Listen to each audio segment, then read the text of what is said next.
Hello students, welcome to our channel. आज के इस वीडियो में मैं आप लोग को बताने वाला हूं बीकॉम सेम 2 से क्लाउड अकाउंटिंग के most IMP questions as well as आपको बताऊंगा उसकी पेपर पैटर्न और उसकी स्ट्रेटेजी, क्या पढ़ने की आपकी स्ट्रेटेजी रहेगी। तो सबसे पहले हम लोग बात करें तो यहाँ पे मैंने जो पेपर पैटर्न बताए हैं वो मैंने कुछ कॉलेजेस के पेपर्स को देख के और पास्ट ईयर के जो पेपर थे उसको देख करके, यानी कि आपका जो बीकॉम सेम 1 था उसके बेसिस पे मैंने यहाँ पे आपको पेपर पैटर्न बताया है। सबसे पहले हम लोग बात कर ले तो आपकी जो इंटरनल एग्जाम है वो 50 मार्क्स की होती है और आपकी जो एक्सटर्नल एग्जाम है यानी कि यूनिवर्सिटी की एग्जाम है वो भी कितने मार्क्स की होगी, 50 मार्क्स की होगी। तो यहाँ पे मैं यूनिवर्सिटी की एग्जाम को ध्यान में रखते हुए ये पूरा पेपर पैटर्न बताने वाला हूँ और कुछ कॉलेज में सेम पेपर पैटर्न भी फॉलो होता है जो कि यूनिवर्सिटी की एग्जाम में फॉलो किया जाता है। तो जैसे मान लो आपके टोटल 4 चैप्टर्स है तो चारों चैप्टर के 4 अलग अलग क्वेश्चंस होंगे, जिसमें से जो क्वेश्चन नंबर 1 है वो जैसे मान लो यूनिट नंबर 1 का है, ठीक है। तो उसमें आपको 2 क्वेश्चन देखने को मिलेंगे थियरी की और में थियरी का क्वेश्चन। फिर बात करें क्वेश्चन नंबर 2 सेम जो यूनिट नंबर 2 है या चैप्टर नंबर 2 है उसमें से होगा, जिसमें आपको 2 थियरी के ऑप्शन में थियरी देखने को मिलेगी 10-10 मार्क की। फिर बात करें हम लोग क्वेश्चन नंबर 3 जो कि होगा यूनिट नंबर 3 से, जिसमें 10 मार्क के ऑप्शन में 10 मार्क का क्वेश्चन होगा और सेम चीज होगी क्वेश्चन नंबर 4 जो है यूनिट नंबर 4 से। और एमसीक्यूज जो होते हैं ना वो चारों यूनिट को मर्ज करके पूछे जाते हैं जो कि टोटल 5 क्वेश्चन होंगे 10 मार्क के। तो बेसिकली ये एक मैं आइडिया दे रहा हूं, इस तरह का आपका पेपर पैटर्न जो है वो क्लाउड अकाउंटिंग का हो सकता है। और चांसेस ये है एक और तरह का पेपर पैटर्न जो होता है वो देखने को मिलता है 20 मार्क की और में 20 मार्क का क्वेश्चन और 20 मार्क की और में 20 मार्क का क्वेश्चन। ये वाला पेपर पैटर्न भी देखने को मिलता है और 10 मार्क के एमसीक्यूज होते हैं। बट मेरे हिसाब से ये वाला पेपर पैटर्न ज्यादा सही रहेगा बिकॉज बहुत सी कॉलेज वालों ने अपनी एग्जाम में इस टाइप का ही पेपर पैटर्न पूछा हुआ था।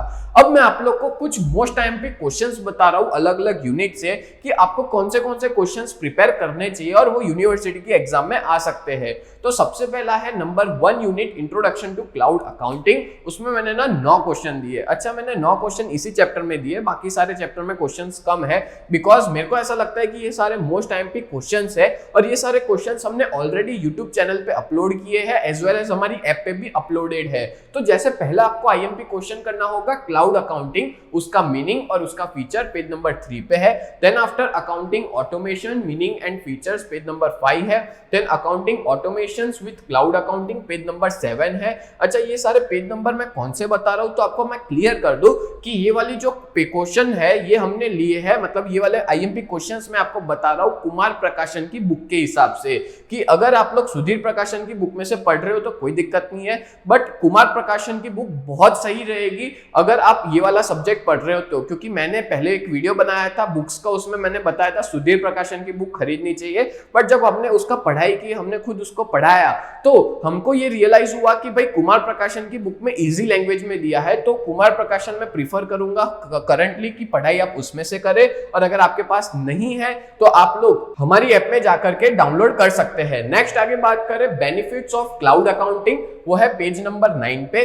देन आफ्टर है history of cloud accounting page number 12। फिर है क्लाउड अकाउंटिंग इन इंडिया जो है पेज नंबर 13 पे। फिर है practical issues in adoption cloud accounting page number 17 पे। देन है legal framework of cloud accounting in the world page number 18 पे है। फिर है legal framework of cloud accounting in India page number 19 पे है। ठीक है, तो याद रखना ये सारा मैं किस में से बता रहा हूं, कुमार प्रकाशन की बुक में से, मतलब कुमार प्रकाशन की बुक के हिसाब से ये सारे मैं नंबर बता रहा हूं। मेरे को ऐसा लगता है कि ज्यादातर बच्चों ने ना सुधीर प्रकाशन की बुक ले ली है, तो अगर आपके पास नहीं है तो कोई दिक्कत नहीं है, हमारी ऐप पे से आपको ये बुक मिल जाएगी। नेक्स्ट आगे बात करें तो आपको बता दूं यूनिट नंबर 2 में से जो जनरल कॉन्फ़िगरेशन है कौन से क्वेश्चंस मोस्ट आईएमपी है, तो 5 ही क्वेश्चन है।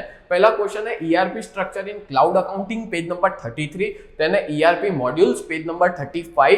देन है ERP configuration documentation page number 42। Then है integration of ERP with external system page number 43। और आखिरी क्वेश्चन है challenges and risk associated with ERP configuration page number 46। ठीक है, तो ये सारे मोस्ट आईएमपी क्वेश्चन है, पहले यही क्वेश्चन करना, उसके बाद कोई और क्वेश्चन को पकड़ना। नेक्स्ट आगे बात करें तो आपको मैं बता दूं कि बीकॉम सेम 2 का हमारा जो कोर्स है ना, जिसमें हम आपको 4 सब्जेक्ट प्रोवाइड करते हैं। अकाउंटिंग 2 प्रोवाइड करते हैं, एक फाइनेंशियल अकाउंटिंग, एक क्लाउड अकाउंटिंग। फिर हम लोग आपको स्टैटिस्टिक्स पढ़ाएंगे और एज वेल एज इकोनॉमिक्स। तो इस तरह से टोटल 4 सब्जेक्ट्स हम लोग पढ़ाते हैं और उसकी बहुत रिजनेबल फीस है 1999। अगर अभी तक हमने आप लोगों ने हमारी ऐप को डाउनलोड नहीं किया तो डाउनलोड कर लो प्ले स्टोर से as well as app store पे माई इंस्टीट्यूट नाम है और उसका ORG कोड VUGKX है। और अगर मान लो आपको कोई भी तरह के डाउट्स है, क्वेरीज है तो इस नंबर पे कांटेक्ट कर सकते हो। यहाँ पे हमारे ऐप पे रिकॉर्डेड वीडियोस भी अवेलेबल है as well as live lectures भी हम लोग पढ़ाते हैं, तो आपके लिए बहुत बेनिफिट होने वाला है। तो जल्द से जल्द हमारी बैच में ज्वाइन हो जाओ, अभी भी एग्जाम में कुछ दिन बचे हुए हैं, या तो एग्जाम के एक दिन पहले भी आप ये वीडियो देख रहे हो तो आप इस नंबर पे कांटेक्ट करो, हमसे जितना डिस्काउंट हो पाएगा हम आपको देंगे। नेक्स्ट आगे बात करें तो यूनिट नंबर 3 है जनरल लेजर, तो उसमें 5 क्वेश्चन है। Number 1 objectives of general ledger page number 68, फिर है number 2 working of general ledger and Tally ERP page number 69, then है importance of general ledger page 70 और functionality and key features of general ledger page number 72 और challenges of general ledger page number 75। ये सारे most IMP questions है। Then after बात करें unit number 4 inventory management, तो उसमें पहला आपको करना है ERP inventory management meaning and features page number 90, demand forecasting in ERP page number 95, stock optimisation in ERP page number 97, order management in ERP page number 98, benefit of ERP for inventory management page number 99 और challenges in implementing ERP for inventory management page number 101। ठीक है, तो ये सारे most important questions जो मैंने आपको provide किए और मैं आपको यहाँ पे आपकी जो टेक्स्ट बुक है कुमार प्रकाशन की वो बता देता हूँ। ये इतने सारे क्वेश्चंस है, मतलब पहले यूनिट में तो 14 क्वेश्चन है, उसमें से मैंने कुछ IMP 9 क्वेश्चंस दिए हैं, तो ये पूरा आपका इंडेक्स है, उसमें से मोस्ट IMP क्वेश्चंस मैंने आपको दे दिया और सबसे पहले यही क्वेश्चन करना, उसके बाद ही कुछ और प्रिपेयर करना। तो उम्मीद करता हूँ ये पूरा वीडियो आपको बहुत हेल्पफुल रहा होगा। ऐसे ही वीडियोस देखने के लिए आप लोग हमारे चैनल को सब्सक्राइब करें। तो मिलते हैं नेक्स्ट वीडियो में, तब तक के लिए bye and thank you so much.